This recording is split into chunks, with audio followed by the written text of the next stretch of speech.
और मधुबनी को जोड़ने वाला वो आज पुल जो है गिर गया बिहार दिवस के अवसर पे और जल में समा गया, यानी जल दिवस जो है उसकी भी शुभकामना का संदेश दे दिया। नमस्कार, आप देख रहे हैं एनएमएफ न्यूज। आपके साथ मैं हूं नम्रता। बिहार कभी विकास कर पाएगा?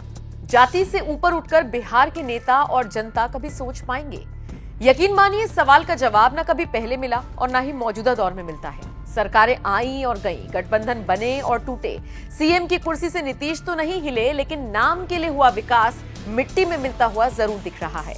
अब पता नहीं ये ध्वस्त होता विकास नेताओं को दिखता है या नहीं दिखता, या फिर वो देखना नहीं चाहते। शुक्रवार को एक बार फिर से बिहार में पुल गिर गया। यूं तो बिहार में पुल का ढह जाना कोई नई बात नहीं है, लेकिन ये पुल देश का सबसे लंबा पुल था। केंद्र सरकार के महत्वपूर्ण भारतमाला प्रोजेक्ट के तहत बन रहा था। 1200 करोड़ की लागत से इसे बनाया जा रहा था और इसकी लंबाई लगभग 10 किलोमीटर से ज्यादा की होनी थी। सुपौल और मधुबनी जिले को जोड़ने के लिए कोसी नदी पर इस पुल का निर्माण किया जा रहा था। पुल गिरने से एक मजदूर की मौत हो गई, जबकि कई उसके नीचे दब गए और घायल हो गए।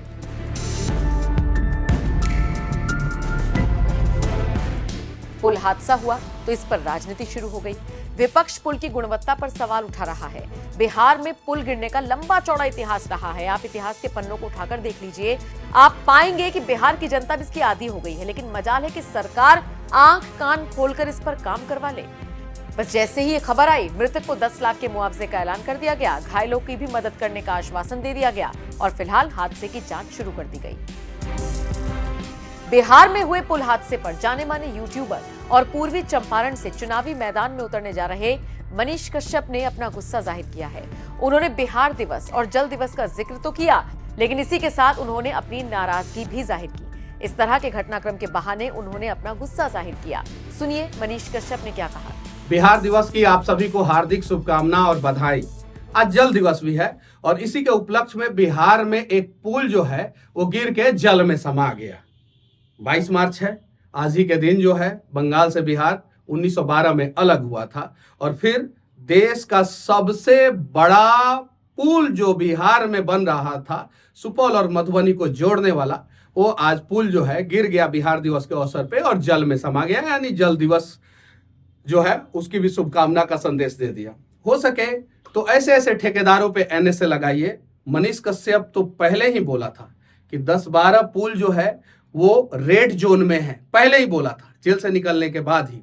अरे कम से कम कुछ तो कार्रवाई कीजिए, कुछ तो जांच का कुछ तो नियम बनाइए। अभी कुछ दिन पहले किशनगंज में भी एक पुल का पाया धस गया था, यहाँ पे दे रहा है। किशनगंज में भी जो है वो एक पुल का पाया धसा। बिहार में एक और पुल का पाया धसने से हड़कंप अब किशनगंज में देख सकते हैं। यहाँ पे पहले भागलपुर में निर्माणाधीन पुल गिरने से नीतीश कुमार सरकार की किरकिरी हुई थी और उसके बाद से अब किशनगंज में, किशनगंज के बाद से सुपौल में। ये सिलसिला थमना चाहिए और बिहार के नेताओं से मैं कहना चाहता हूं कि ट्विटर पे जो है आप लोग बिहार दिवस की शुभकामना देंगे। क्या फायदा होगा जब तक बिहार का ये दृश्य नहीं बदलेगा। फिर से कुछ मजदूर दबे हैं, फिर से कुछ मजदूर मरे हैं और देश का सबसे बड़ा नदी पे बनने वाला पुल जो लगभग 10 किलोमीटर से बड़ा था, मधुबनी और सुपौल को ही नहीं जोड़ता, बिहार के ट्रांसपोर्टेशन सिस्टम में जो है एक मील का पत्थर साबित होता, वो गिर गया। लगाइए एनएसए, ठेकेदारों के ऊपर कार्रवाई कीजिए, वरना हम तो बिहार के लोग यही समझेंगे कि कमीशन आप लोग ले लेते हैं, पुल गिरे या बिहारी मरे कोई फर्क नहीं पड़ता। आप लोग जो है हादसा के बाद सिर्फ और सिर्फ मौन धारण करेंगे।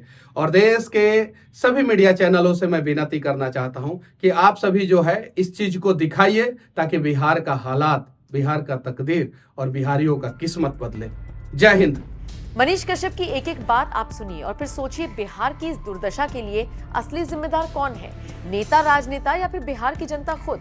बहरहाल अब आप इस खबर को लेकर क्या राय रखते हैं, कमेंट करके जरूर बताएं। जो गिर गया है एक इसका थी गटर, बार बार हम लोग चेतावनी देते थे जाकर के इसका जो मेन अथी था ट्रांसलेशन, तो हम लोगों को धमकी जेले का और थाने का देता था जो अरेस्ट करा करके भेजा देंगे। आप लोग रंगदारी मांगने के लिए आते हैं, बार बार कहने के बावजूद भी अपना करसीमा नहीं छोड़। कहीं ना कहीं गुणवत्ता पे सवाल उठ रही है। जो इतना बड़ा पुल देश का और वो गिर जाना गाटर।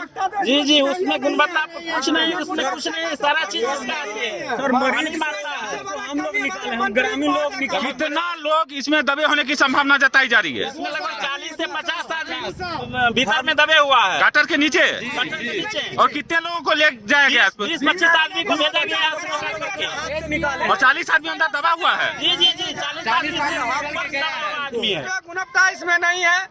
दूसरा बात है कि ये पुल में जो काम करता है लेबर उसको सेफ्टी नहीं देता है, इससे गिरता उस पर से अभी लोड पे जो 90 चक्का गाड़ी चढ़ा करके काम करता है, जबकि इसको नीचे से काम करना था। ये कब गिरा है पुल? आज गिरा सुबह में। इसमें 40 आदमी नीचे में दबा हुआ है। 20 आदमी को ग्रामीण के सहयोग से हम लोग जो है मोटरसाइकिल से सुपौल पहुंचाए हैं। प्रशासन के लोग कोई आए कोई हैं? नहीं प्रशासन का लोग आया, नहीं कंपनी का एक भी स्टाफ नहीं आया, छोटा स्टाफ नहीं है आया। तो किसको कहेंगे हम लोग, क्या कहेंगे इसमें? क्या नाम हुआ आपका? मोहम्मद ख्याम।